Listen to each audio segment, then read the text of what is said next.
The Digital Divide in the Classroom by Ryan Bailey for EDT 601, University of North Alabama, Department of Education, Graduate Program.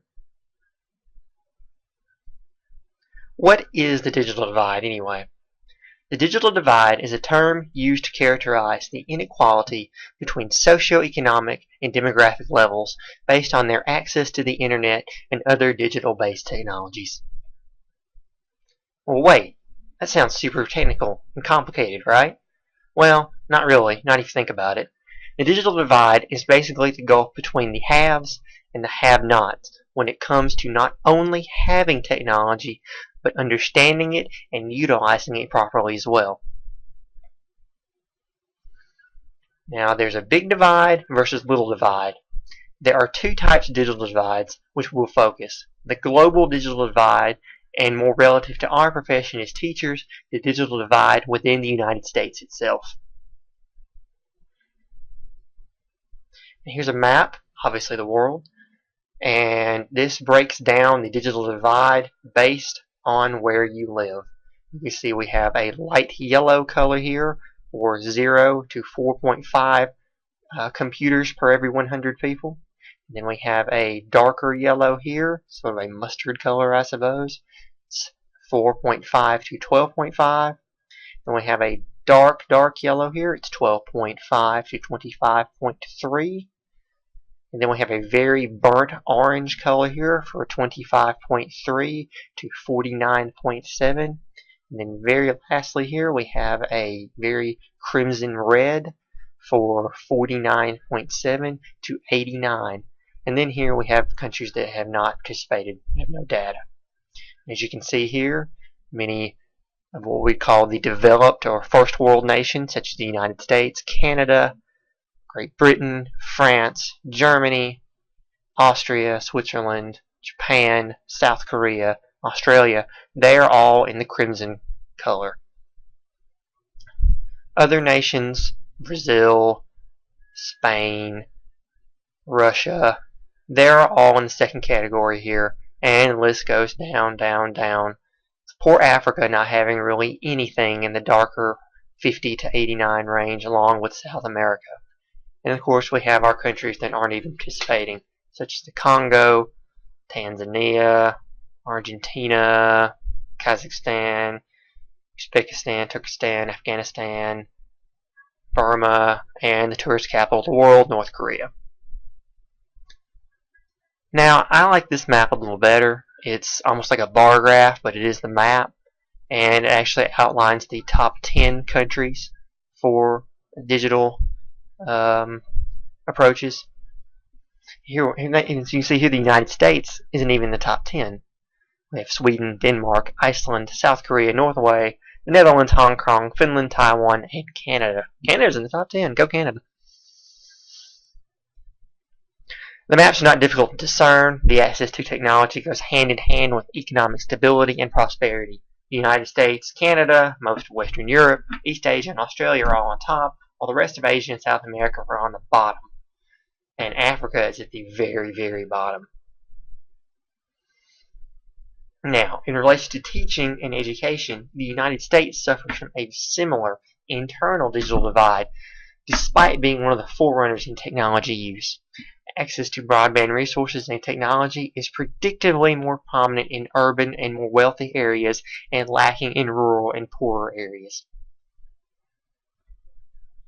What does this actually mean for educators? All semester in this class, we have been learning about new and novel ways to implement technology into our classrooms, all of which will amount to nothing if we lack basic tools and access to these assets. That's what the digital divide is all about. Here we have a study based on the digital divide and its effects on learning. A 2013 study conducted by the University of South Florida confirmed in its findings that a digital divide between low and high SES, that stands for socioeconomic status, white and non-white, and female and male students on all measures of the ST2L, which stands for Student Tool for Technology Literacy. Specifically, high SES white and female students outperform their counterparts.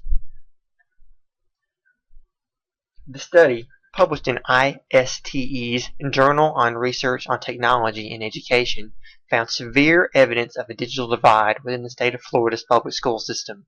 It notes that despite the fact that nearly 100% of public schools provide access to the internet, the fact that poor and minority families are less likely to have a computer or internet at home means that they are less likely to have the skills necessary to utilize said resources with any amount of success.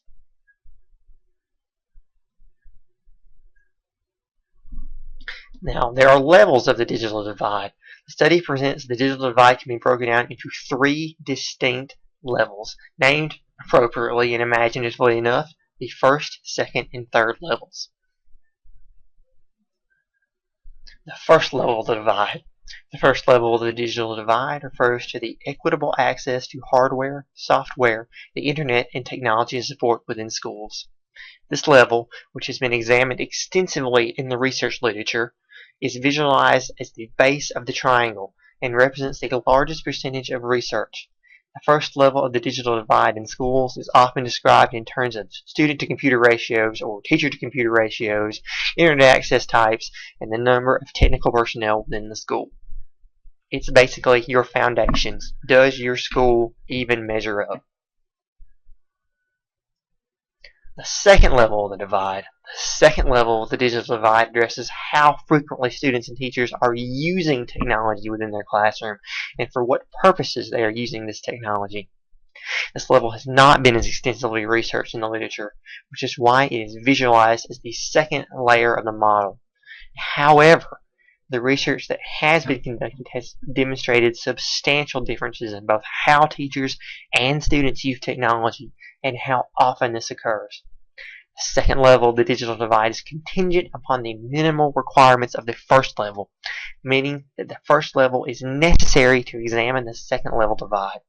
That is, the technology infrastructure and support system of the first level must be in place for teachers and students to meaningfully use information and communication technology in education.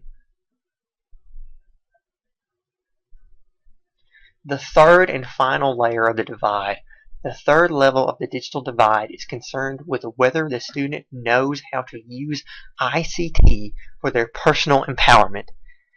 Kim and Kim described that the key to bridge the digital divide is not access or utilization of high-tech information devices or facilities, but whether the user knows how to use them for the betterment of their quality of life.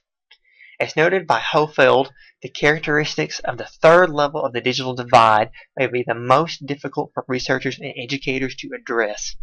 Researchers must determine which measurements can be used to characterize the third level, and educators must identify meaningful ways to weave technology into the curriculum.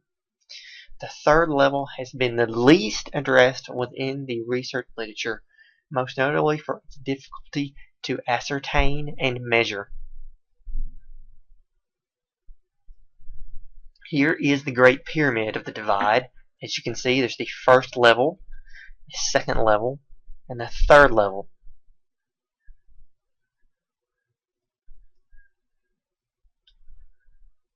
Florida school findings.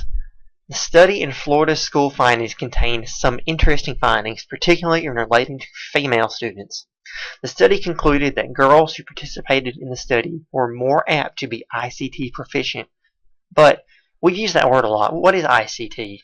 Well, let's take a short break from the results and explain this important term, as it appears very frequently in literature concerning the digital divide, particularly in education.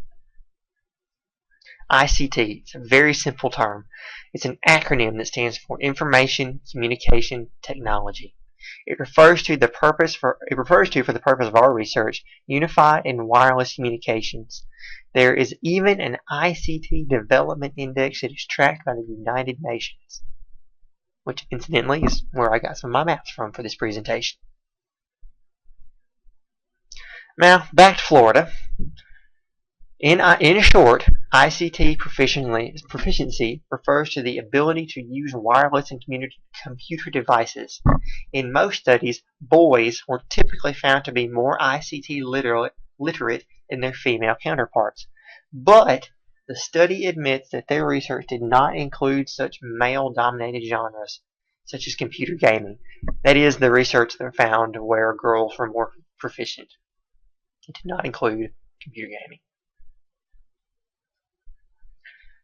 Well, that's all really helpful information, but that doesn't really address the problem. What can be done to bridge the digital divide? Plans to bridge the digital divide are numerous and could fill research projects in and of themselves. However, for the purposes of this presentation, I have chosen to focus on a very recent plan unveiled by President Obama. President Obama recently unveiled a plan to bridge the gap in the summer of 2013, known as Connect ED. It calls upon the FCC to help equip all public schools in America with high-speed broadband internet. It is aimed at aiding those, especially in rural communities, bridge the digital divide. What is Connect ED? Connect ED is a plan by the Obama administration to upgrade technology in public schools. It has 3 main points: upgrading schools' connectivity, training teachers in technology, and encouraging private sector innovation. Now, of these two, training teachers and encouraging private sector innovation are probably the most important points. Here we have a publicity shot of President Obama and Health and Human Services Secretary Kathleen Sebelius as they speak with Head Start students. So here's the President and the Secretary. But will all this actually help?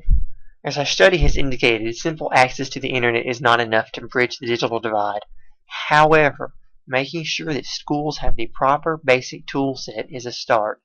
Schools must also have proficient educators who are constantly striving to educate not only themselves, but to make sure that their students stay up to date as possible. This is a never-ending process of learning and self-improvement.